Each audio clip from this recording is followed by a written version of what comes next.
Muy buenas tardes a todos y a todas, bienvenidos a su quinto tema. Vamos a empezar a tratar lo que es el verbo to be y lo que son los pronombres posesivos. A partir de este momento ya vamos a entrar de lleno a lo que son los primeros tiempos del inglés, como yo les había comentado. Vamos a empezar a trabajar con lo que es el verbo to be y vamos a empezar a trabajar con lo que es el presente simple. Entonces, vamos a dejar algo muy en claro antes de empezar. ¿Qué es el verbo to be? Bueno, para empezar, el verbo to be se le conoce en el español como si fuera ser o estar y se identifica por el uso de tres auxiliares, que en este caso vendría siendo el is, el am y el are. ¿Sale? Entonces, estos auxiliares tienen su conexión específica dependiendo del sujeto que tú estés hablando. Ahora, voy a ponerles aquí una lista para que se puedan dar cuenta ustedes cuáles son los sujetos que van relacionados directamente con el is, con el am y con el are, para que vayamos entendiendo un poco más esto. Entonces, vamos a decir I, you, he, she, it, we, you y they. ¿Sí? Vamos a repasar poco a poco el significado de cada una de estas para que vayamos entendiendo un poco más el contexto. Entonces decimos I am, you are, he is, she is, it is, we are, you are y they are. ¿Sí? Bueno, regresando al ejemplo, vamos a ver qué dice cada una de estas oraciones en español propiamente. Aquí dice I am, que significa yo soy o yo estoy. Aquí dice you are, que significa tú eres o tú estás. He is, que significa él es o él está. She is, que significa ella es o ella está. It is, que significa eso es o eso está. We are, nosotros somos o nosotros estamos. You are, el segundo you, que significa ustedes están o ustedes son. Y they are, que significa ellos son o ellos están.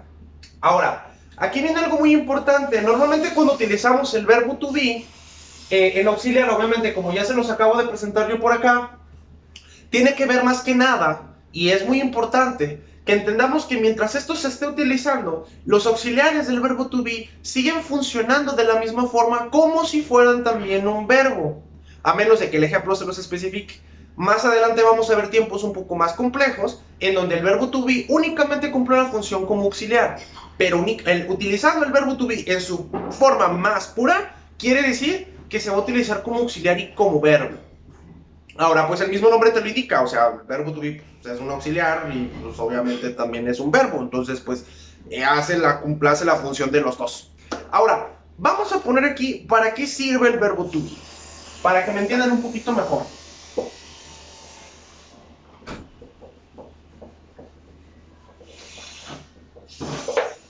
Vamos a poner por acá, verbo to be. Bueno, el verbo to be tiene dos usos esenciales dentro de lo que es el inglés, y esto es tu base. El verbo to be lo vas a ocupar prácticamente para todo. Entonces quiere decir que si el verbo to be no lo sabes usar bien, pues entonces tienes problemas desde los tiempos desde abajo, y eso es malo. Entonces, tiene dos usos importantes, vamos a recapitularlos por acá. El verbo to be describe o expresa emociones. ¿Sí? El verbo to be también sirve para dar indicaciones. Ahora, la otra función que tiene el verbo to be, aparte de especificar esto, es que el verbo to be también denota las cosas en presente. ¿Sí? O sea, no es el auxiliar propio del presente simple, pero sí denota las cosas en presente que están pasando en este momento. Por ejemplo, vamos a poner por acá, denota el presente. Bueno, vamos a trabajar un poquito en algunos ejemplos para que ustedes conozcan cómo funciona el verbo to be en sí. Vamos a suponer. Primero, decimos que el verbo to be describe. Bueno, vamos a suponer, vamos a poner una rayita por acá, para que entiendan cómo funciona el verbo to be. Bueno, vamos a agarrar, por ejemplo, esta botella de agua, que está medio fría. Sí, sí se nota que está fría, ¿verdad? Bueno, pues vamos a tomar esta botella de agua, ¿no? Entonces, si yo quiero decir, por ejemplo, digo, esta botella de agua está fría, fíjense muy bien lo que yo digo. Yo digo, esta botella de agua está fría. Ahora, en inglés, ¿cómo yo podría poner eso? Es muy sencillo. Yo digo, this bottle of water is cold. Ahora, ¿por qué utilizo el is? ¿Sí? Hay algo que tienen que entender desde ahorita. Las terceras personas en inglés, que es el he, el she y el it, ¿sí? Son singulares. Entonces, mientras yo no estoy hablando en plural, no tengo por qué utilizar un we y no tengo por qué utilizar un yo. Ahora, el it es exclusivamente para todo lo que es singular y que no es hombre o una mujer. La puerta, el amigo, el coche, el tipo que está haciendo ruido ahí atrás que no me deja dar clases. Cualquier cosa que no sea, que no sea un hombre o mujer. No sé qué está usando el tipo ese. Creo que anda con una serrucho, anda cortando cosas. No sé, pero eso que no nos importe. El chiste es que el it se utiliza para todo lo que no es hombre o mujer y se permanezca como uno, incluyéndose animales, objetos, etc. Así como de tajante se los digo, todo. ¿Sí? Muy bien. Prosigamos. Entonces, esto, si yo lo quisiera escribir de alguna otra forma, yo tendría que poner un it. En este caso, esto es lo mismo que esto. This bottle of water, o sea, esta botella de agua es un it y se dice it is cold.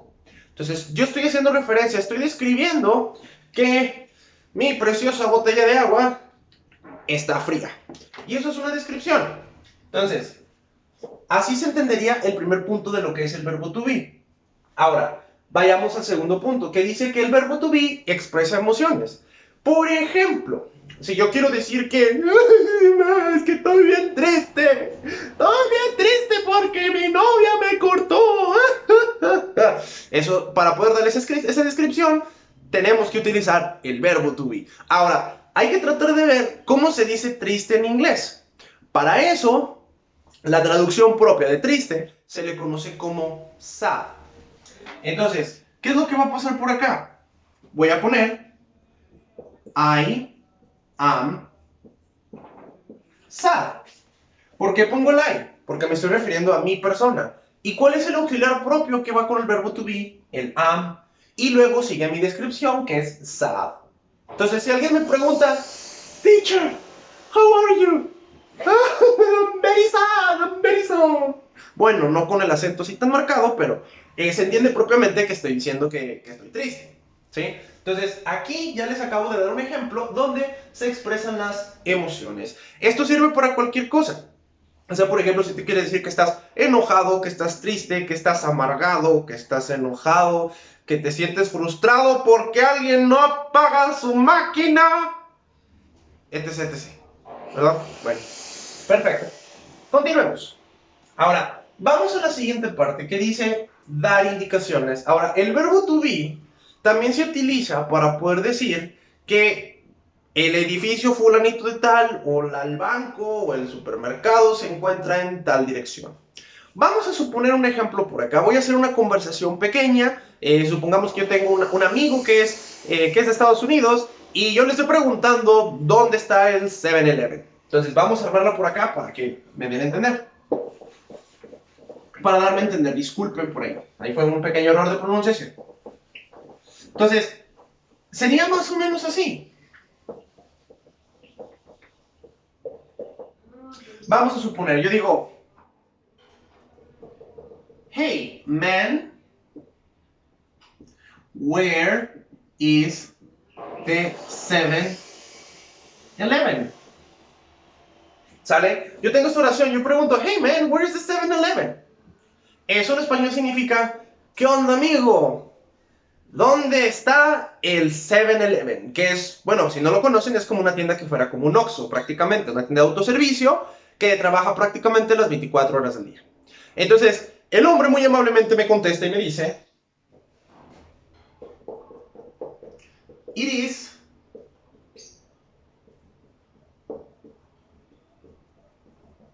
across the street. Que esto quiere decir que está cruzando la calle, ¿sí? Cuando yo me refiero a it, recuerden lo que yo les había comentado hace algunos videos pasados, es importante que el sujeto siempre lo estemos marcando. O sea, no puedes llegar y decir is across the street. Eso está mal, escrito o pronunciado. Siempre tienes que decir it is across the street. O tienes que marcar el sujeto dependiendo de lo que estés usando en cada oración. Recuerden que es muy fácil que cuando tú hables inglés te puedas perder si no mencionas el sujeto. Entonces, esto es algo de suma importancia.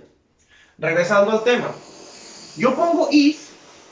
Bueno, el muchacho me está contestando con un is precisamente porque él me está dando la ubicación de un lugar y está denotando que estamos hablando en presente. ¿Sí?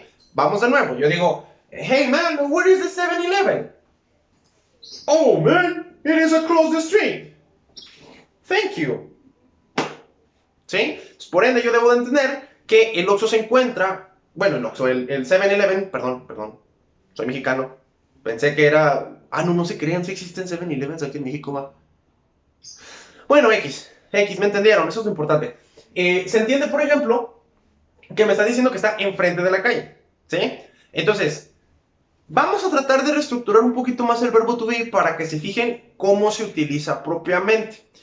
También, antes de que se me olvide, dentro de su tarea les voy a adjuntar unas listas de verbos, que es importante que las estén revisando constantemente porque a partir de este momento vamos a empezar a recaer mucho dentro de los verbos. Entonces es importante que la tengan presente y que pues empecemos a usarlos para que no se vayan a perder, ¿sale?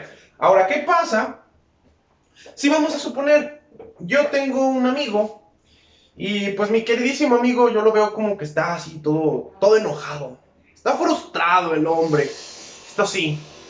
Y yo quiero preguntarle en inglés, oye, ¿cómo estás? ¿O qué tienes? ¿O por qué estás frustrado? Específicamente. Entonces, siguiendo el orden de la estructura, yo debería de decir eso de esta forma. Yo debería de decir, man, are you frustrated? ¿Sí? Nótese que yo pongo la oración de esta forma. Entonces significa que yo digo, are you frustrated? Recuerden que chavos y chavas, es el verbo to be. Ahora, el verbo to be, como les había mencionado yo hacia el principio de este video, les dije que era el auxiliar y el verbo, y tiene la misma función y la misma forma.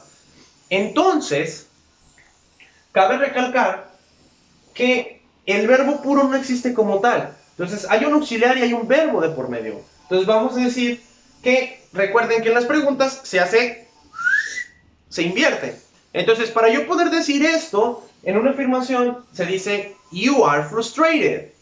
Eso es afirmando. Si yo quiero preguntarle a mi amigo si está frustrado, no basta con que yo le dé la entonación. Tengo que estructurarla propiamente. Tengo que decir, are you frustrated? Y para la negación, yo tendría que decir,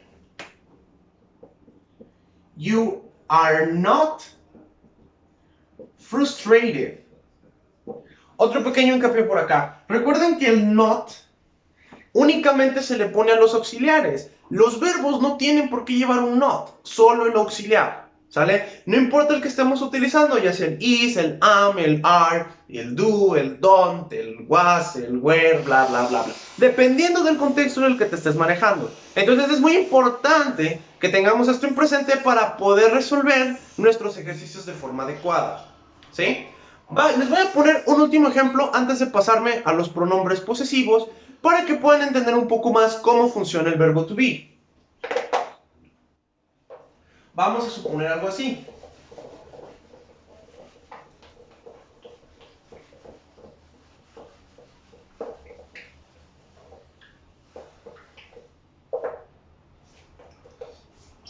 Imaginen que me preguntan, me dice, descríbete a ti mismo. ¿Sí? O sea, descríbete cómo eres físicamente, emocionalmente, describe cómo te sientes en este preciso momento. Bueno, obviamente para eso vamos a empezar a ocupar el verbo to be. Entonces voy a empezar a decir. Me voy a describir yo físicamente para que observemos. Yo digo, I am tall. ¿Sí? Tall significa alto. ¿Sí? Entonces digo, I am tall. O puedo decir también, I am thin, que significa flaco. I am tall, thin. Intelligent, que es inteligente, ¿sí? Voy a decir, por ejemplo, I am hungry, porque sí, de hecho en estos precisos momentos tengo hambre. Yo siempre tengo hambre, pero pues el punto de la actividad es otro. Entonces, I am tall, thin, intelligent, hungry, etc. etc. Alright? Entonces decimos, I am tall, thin, intelligent, hungry, bla, bla, bla. Si yo me estuviera refiriendo en este caso a una persona que está enfrente de mí, yo tengo que hablar de you. Entonces yo diría, por ejemplo, vamos a suponer que aquí está mi famoso amigo Panchito. El Panchito que siempre utilizo para los ejemplos, pues aquí está enfrente de mi carnal y mi compa. Bueno, Panchito. El famoso Panchito. Vamos a suponer que Panchito es un tipo que mide como de este tamaño. ¿Sí? Entonces, obviamente, para mis estándares, como yo soy muy alto, Panchito está chaparrito. Entonces, como lo tengo enfrente, yo tengo que usar you. Y yo diré algo así. You are short. Right? Y luego, como mi amigo Panchito está guapetón, entonces yo le voy a llegar y le voy a decir, por ejemplo, you are short, you are handsome, por ejemplo. O sea, handsome es prácticamente lo mismo que beautiful, solo que beautiful es para mujeres, para el género femenino, y handsome es para el género masculino. Entonces lo propio es decir you are handsome, no es you are beautiful para un hombre. Porque si le decimos you are beautiful hacia un hombre, se puede malinterpretar poquito. Entonces no lo hagan, no lo hagan. Bueno, you are short, you are handsome. Ahora, ¿qué pasaría si yo me estoy refiriendo hacia mi mamá o hacia mi papá? Entonces, en lugar de ponerle el you, le vamos a poner un he, que sería he is. ¿Sale? Vamos a suponer, mi papá es un hombre que trabaja mucho, yo lo respeto, es una de mis inspiraciones, él fue de hecho una de las razones principales por las que me quise dedicar a la docencia. Entonces, pues para mí es una inspiración. Entonces, ¿cómo quiero expresar esa emoción de lo que me provoca que mi papá me haya inspirado? Entonces, yo puedo decir, por ejemplo, he's very inspiring. Esto quiere decir que él es muy inspirador para mí, ¿sí? Ahora vamos a suponer que estamos hablando de alguna cosa, o de un perrito. Vamos a suponer un perrito, el perrito de Panchito. Si un perrito de Panchito, vamos a suponer que es un French Poodle. Todos los perritos son bonitos, pero pues, a mí en lo particular me gustan mucho los French Poodle. Entonces vamos a imaginar que en este ejemplo estamos hablando de un perrito. Vamos a poner it, porque me refiero a un perro. Entonces yo voy a poner it is gorgeous. Y gorgeous significa lo mismo que beautiful y handsome. Viene dentro del mismo contexto. Entonces, me preguntan, hey, how is the dog? ¿Cómo está el perro? Yo digo, oh, it is gorgeous, it is beautiful, it is excellent. Espero que con eso haya quedado un poquito más claro cómo se utiliza esto. ¿Sale? Bueno, vamos a concluir ahorita con lo que es el verbo to be. Me voy a pasar directamente hacia lo que son los pronombres posesivos. Vamos a armar dos listas para que esto se pueda hacer un poquito más sencillo y podamos empezar con la práctica. ¿Sí? Bueno, voy a darme la tarea de borrar por acá. Y vamos a empezar con los pronombres posesivos.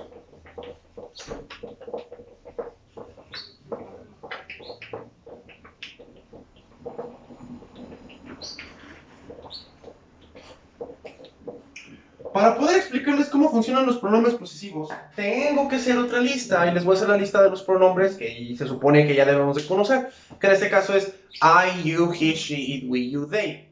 Existen dos listas propiamente de pronombres posesivos. En este momento se las voy a poner y se las voy a explicar para que lo entiendan de mejor forma. Vamos a ponerlas por acá. A ver, tenemos el I, you, he, she, it, we, you y el they. Ahora por acá le voy a poner como un pequeño marcador donde voy a especificar si me estoy refiriendo a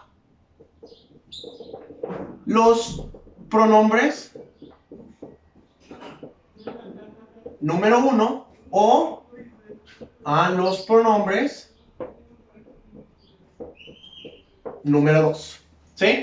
Les voy a explicar su uso propiamente después de que acabemos con esta lista, para que los puedan observar y puedan identificar todas sus diferencias. Bueno, vamos a poner el primero. Vamos a tener I.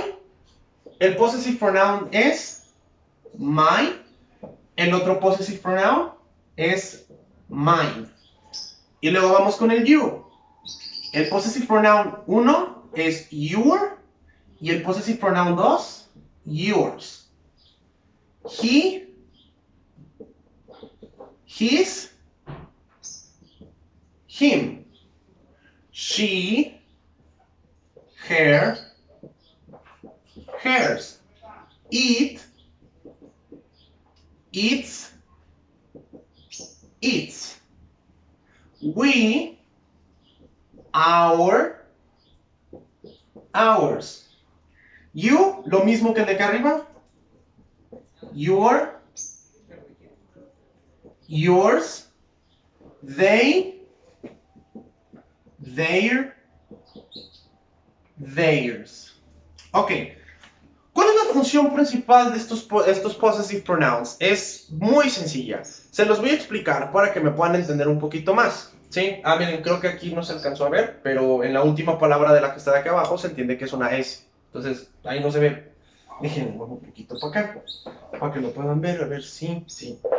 Déjenme un segundo, déjenme mover un poquito para que lo puedan apreciar bien. De ellos, ahí está, ya se ve bastante bien. Bueno, ahora sí, procedo a explicar. La diferencia es muy sencilla. Todos estos pronombres, cada vez que ustedes los vean, los escuchen o los lean, indican posesión.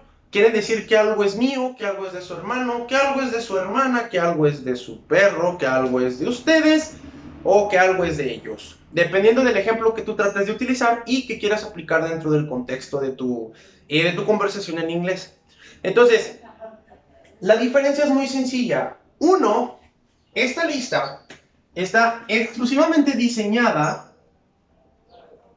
para dar respuestas largas. Y la que tenemos de este lado, que es la possessive pronoun 2, está diseñada para dar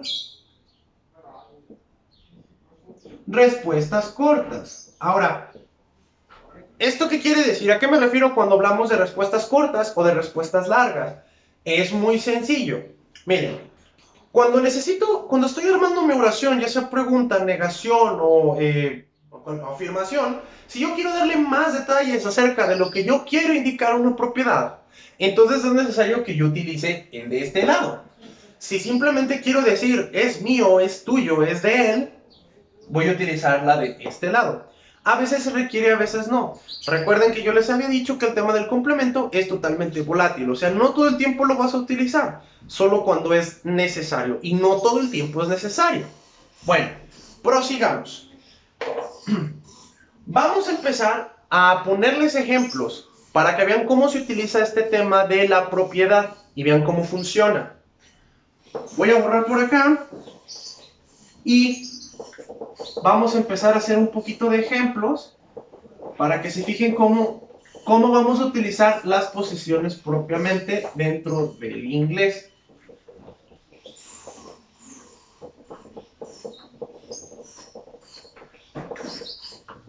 Bueno,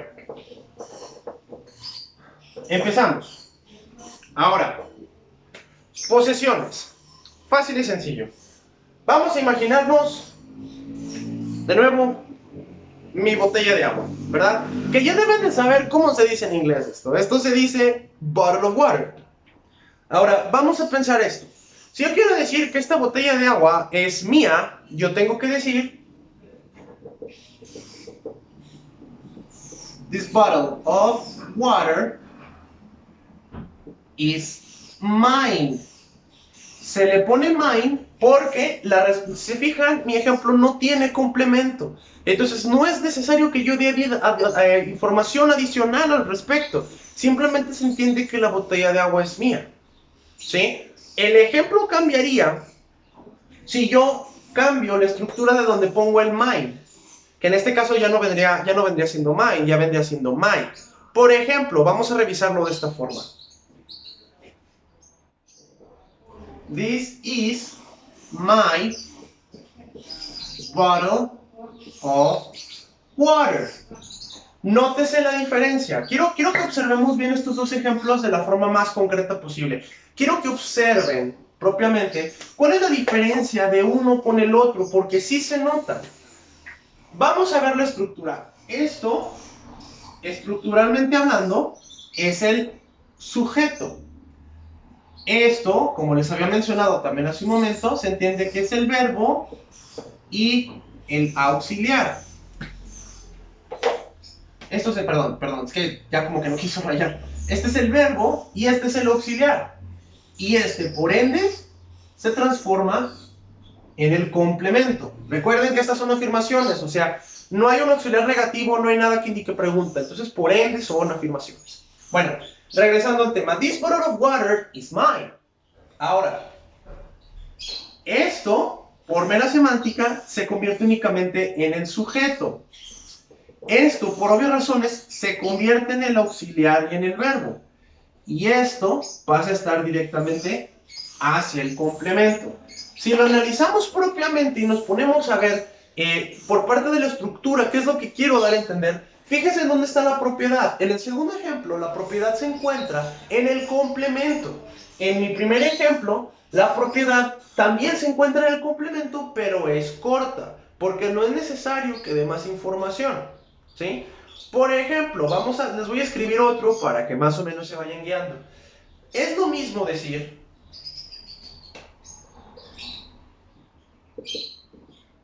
this car is hers a que yo diga this is her car. ¿Sí? Nótese que aquí, en la primera forma, estoy indicando que el coche es de ella de una forma sencilla. Y de la otra forma, this is her car, yo estoy dando a entender que el coche específicamente que tengo enfrente es de ella. No sé quién será, pero es una mujer y se considera que es singular. Lo mismo pasa para todos los demás ejemplos. Voy a poner otro para que tengamos un poquito más de ejemplos variados. Vamos a suponer el we. Voy a suponer que la casa es mía y de mis papás. Entonces vamos a ponerlo así. This house is ours. ¿Sí? O puedo poner, por ejemplo, this is our house. Cualquiera de los dos ejemplos, repito, es válido. Indican una propiedad. This is my house. This house is mine. This house is his. Or this is his house.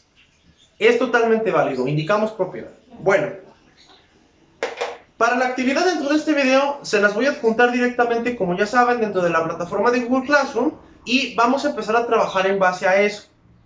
Van a tener ejercicios que hacer, vamos a tener que hacer diferentes tipos de actividades. Por lo pronto, este es el final de la actividad número 5 y en unos momentos más vamos a empezar con la actividad número 6.